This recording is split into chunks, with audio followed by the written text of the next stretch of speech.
Shalom, kebenaran hari ini tanggal 11 April 2025 bertema berani masuk ke dalam ketidakpastian.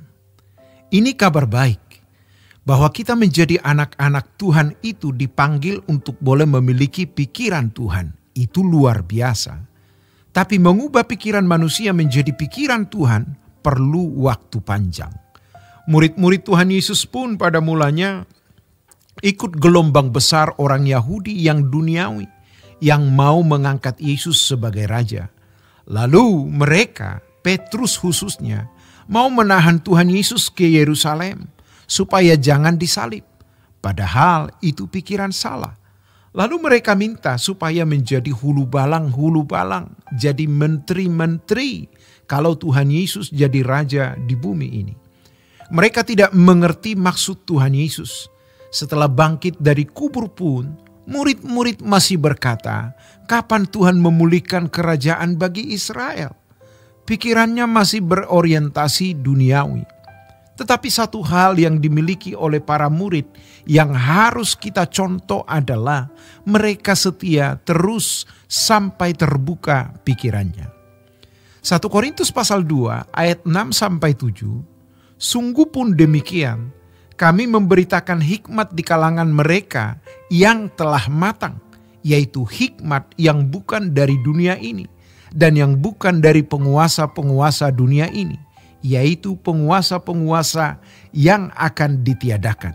Tetapi yang kami beritakan ialah hikmat Allah yang tersembunyi dan rahasia yang sebelum dunia dijadikan telah disediakan Allah bagi kemuliaan kita.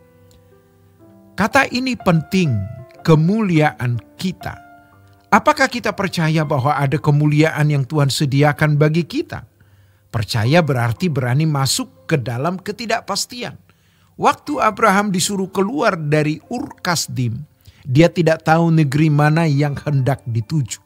Bahkan sampai mati pun, Abraham tidak tahu negeri apa itu. Dan Tuhan tidak memberitahu bahwa dia tidak akan pernah menemukan negeri itu di bumi ini. Ibrani pasal 11. Namun, walaupun sampai mau mati, dia tidak menemukan negeri itu. Dan dia punya kesempatan balik ke Ur Kasdim. Dia tidak balik. Itu luar biasa. Dia percaya saja. Bahkan untuk hal-hal yang tidak bisa dia mengerti, dia percaya saja. Tuhan berkata kepada Adam dan Hawa, buah yang lain boleh kamu makan, tapi buah yang satu ini jangan kamu makan. Pada hari kamu memakan buah itu kamu akan mati. Namun iblis memberikan kabar baik dalam tanda petik untuk Hawa, yaitu Injil yang palsu. Hawa, kalau kamu makan buah ini, kamu tidak mati. Kamu menjadi seperti Allah. Hawa melihat buah itu dan merasa buah itu menarik untuk dimakan, juga sedap kelihatannya. Ketika iblis berkata begitu, apa kira-kira yang timbul dalam pikiran si Hawa? Kenapa Allah menyembunyikan ini daripadaku?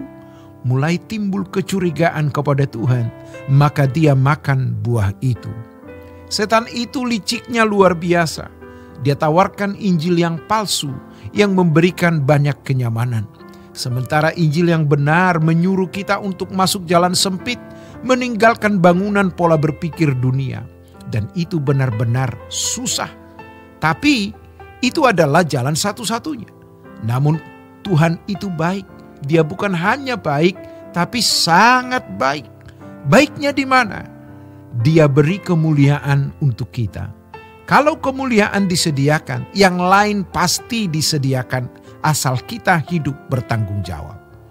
1 Korintus pasal 2 ayat 8, tidak ada dari penguasa dunia ini yang mengenalnya.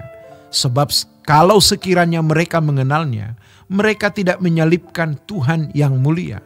Termasuk orang-orang Yahudi yang diberi makan roti. Mereka mau mengangkat Tuhan Yesus jadi raja. Namun Tuhan menolak. Yohanes pasal yang 6. Akhirnya mereka berkata, salibkan dia.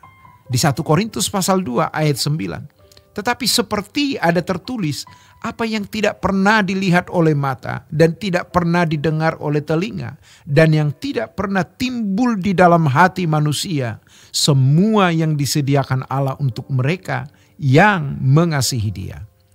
Yesaya 64 ayat 4-5. Tidak ada telinga yang mendengar dan tidak ada mata yang melihat seorang Allah yang bertindak bagi orang yang menanti-nantikan Dia. Hanya Engkau yang berbuat demikian.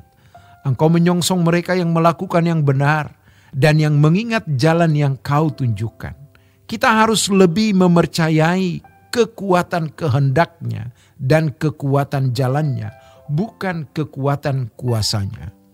Sesungguhnya Engkau ini murka sebab kami berdosa terhadap Engkau. Kami memberontak sejak dahulu kala. Karenanya, marilah kita bertobat. Jangan merasa tertekan membaca firman ini. Biar firman ini jatuh dalam hati kita, terukir dalam kalbu dan mengubah kita. Sebab yang berbahagia adalah orang yang mendengar firman Tuhan dan melakukannya.